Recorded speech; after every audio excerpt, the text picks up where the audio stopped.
Bienvenidos a una efeméride con historia. El día 28 de enero del año 1920, el rey Alfonso XIII firmó el Real Decreto de creación del Tercio de Extranjeros, conocido más tarde como la Legión. Hablar de la Legión es hablar irremediablemente de la Guerra de África, porque fue esa guerra la que dejó al descubierto las carencias del ejército español. Desde que España recibiera en 1906 el norte de Marruecos, todo habían sido problemas. Las tribus contestaban a la presencia española con ataques a su ejército, pero la gota que colmó el vaso se dio en julio de 1909. En esa fecha se produce el asesinato de varios operarios que construían el ferrocarril de las minas de Rif. Esas revueltas de las tribus, lejos de cesar, se incrementaron y la situación hizo necesario el envío de tropas. Esta decisión fue clave porque desencadenó en España la Semana Trágica de Barcelona, en el año 1909. Mientras, la situación en el norte de África degenera en una guerra, la llamada Guerra del Rif. Y aquí vuelvo a lo que he comentado al principio. En esta situación de extrema necesidad salieron a flote todas las carencias del ejército, porque lo que teníamos hasta ese momento era un ejército de reclutación forzosa, con muy poca preparación y con muchas carencias logísticas. Consecuencia directa de esto, el gran número de bajas que se producía, y esto a su vez mermaba la moral de los soldados. Se propuso una solución que fue la de crear, por un lado, el servicio militar obligatorio y por otro se aprobó la ley del voluntariado, con premio para los destinos en África. Otra iniciativa fue la de crear una unidad de fuerzas indígenas bajo el mando de oficiales españoles. Fue lo que se llamó las fuerzas regulares. Pero todas estas medidas al final resultaron ser insuficientes. Entonces se tuvo que continuar con el sistema de reclutamiento forzoso para seguir combatiendo en Marruecos. Fue el general Luque quien propuso la organización de una legión extranjera. Este general era conocedor de que los franceses ya lo habían puesto en práctica y, lo más importante, con resultado exitoso. Presenta su propuesta, pero en ese momento no sale adelante. Pero no sale adelante por cuestiones de inestabilidad en el propio seno del ejército. Pasa un año y en 1919 uno de los máximos defensores de la creación de una legión extranjera, me refiero a Millán Astray, se le ordena una comisión de servicio en los campamentos de Premezén y Sidi Bel Abbes. Precisamente allí estaban los legionarios franceses. Aquella convivencia le sirvió para estudiar su forma de vida, funcionamiento, instrucción y organización. Esa información le resultó muy valiosa porque le sirvió para elaborar un informe, y ese informe iba a ser la base sobre la que se crearía un futuro reglamento. La idea de Millán Astray convenció a rey Alfonso XIII. Sin embargo, hubo un general, el general Silvestre, quien era comandante general de Melilla, que emitió un informe desfavorable a la creación de la legión. Y esto debió de influir de alguna manera porque no fue incluida en los presupuestos. El proyecto permaneció en el fondo de un cajón hasta que don Luis de Marichalar, que era el nuevo ministro de la guerra, dijo a Millán Astray: «Yo le haré a usted la legión». Y así, sin presupuesto, consiguió dinero. ¿De qué manera lo consiguió? Pues no cubriendo las bajas que se iban produciendo y licenciando 2 soldados de reemplazo por cada legionario alistado. Dicho y hecho, el 2 de septiembre de 1920 se le confiere el mando del Tercio de Extranjeros al teniente coronel Millán Astray. Es en esa fecha y en esa ceremonia cuando, de forma espontánea, surgen los vivas que hoy en día siguen siendo reglamentarios en la Legión. Me refiero a «Viva España, viva el rey, viva la Legión». La sede de la unidad se estableció en el llamado Cuartel del Rey, en Ceuta. Se repartieron carteles publicitarios con las condiciones para alistarse tanto por todo el Estado español como por los consulados en el extranjero. Al que se alistara, fijaos, se le ofrecía un sueldo de 4 pesetas y 10 céntimos diarios, además de otras 350 pesetas que cobraban en 2 plazos, al alistarse y al concluir los 3 primeros años de servicio. Los requisitos para poder alistarse no eran muy exigentes, valía con que estuvieras sano, fuerte y fueras apto para empuñar las armas. Y así era cuando se alistó Carlos Espresati de la Vega, en Ceuta. Este hombre fue el primero en alistarse. La suya es considerada como la instancia documental más fidedigna de la que se tiene constancia. La repercusión que este llamamiento tuvo fue realmente espectacular. Hubo avalancha de militares en los consulados extranjeros. Por dar solo un dato, en el de Londres unos 2000 querían alistarse. Todo fue muy rápido. En un mes escaso, desde que llegara el primer legionario, se crearon las 3 primeras banderas con 2 compañías de fusiles y una de ametralladoras. En octubre ya tenían la primera banda de guerra y música. Y bueno, me gustaría añadir una curiosidad sobre esto de la banda de música y más concretamente sobre los tambores usados, porque Millán Astray copió los tambores de los tercios de Flandes. A todos ellos se unió un médico, un veterinario, herradores, forjadores. El 21 de octubre de 1920 se hace la primera jura de bandera en una explanada junto al río Tarajal. Era muy importante que hubiera un elemento que uniera a todos los alistados, algo que los cohesionara como grupo. Así que se dictó una norma moral por la que debía de regirse ese grupo, y fue lo que se llamó el credo legionario. En él pues venía a establecerse cómo debía de ser la vida de un legionario. En ese credo yo resaltaría algunas palabras como el compañerismo. Explícitamente dice: no abandonar jamás un hombre en el campo hasta perecer todos.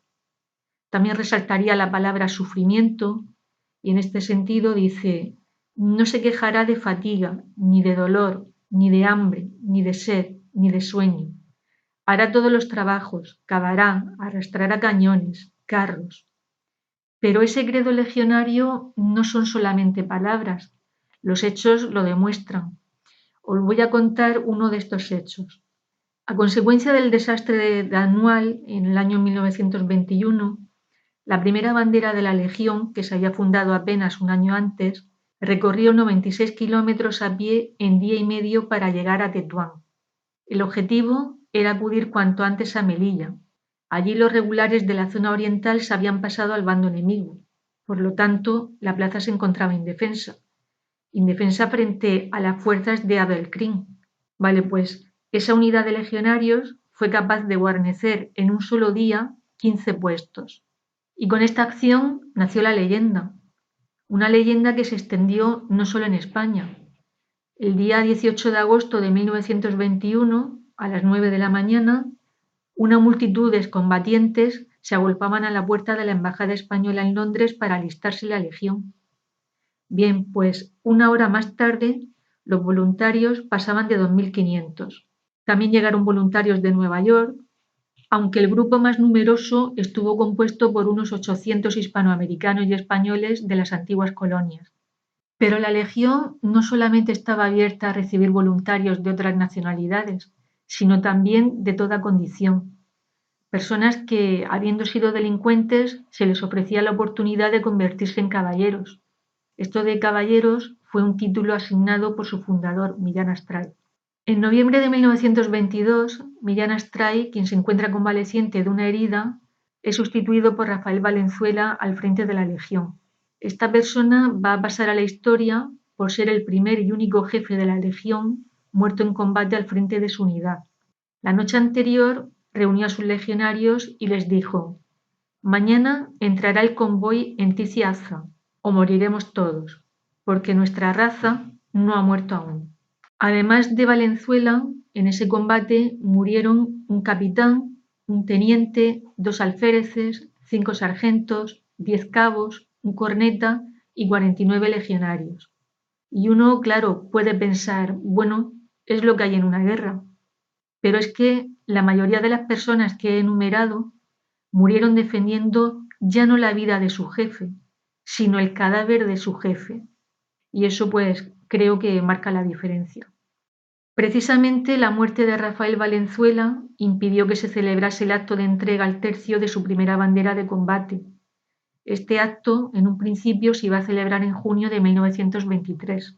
Vale, pues 4 años después, el 5 de octubre de 1927, se celebró ese acto y fueron los reyes Alfonso XIII y la reina Victoria Eugenia quienes se desplazaron a Darry-Fien e hicieron entrega a la Legión de la Bandera. Las crónicas de la época cuentan que una vez que terminó el acto, con banquete incluido, los reyes se subieron en un coche y parece ser que los legionarios habían pasado bajo el coche unas barras de hierro para llevarlo en volandas y de esa manera recorrieron un trayecto de 300 metros desde el centro del acuartelamiento hasta la carretera general de Ceuta a Tetuán. Y esto, bueno, pues no deja de ser una anécdota. Millán Astray ascendió a general en 1927. En ese momento, Alfonso XIII lo nombró coronel honorario de la Legión, por haber sido el primer jefe y fundador.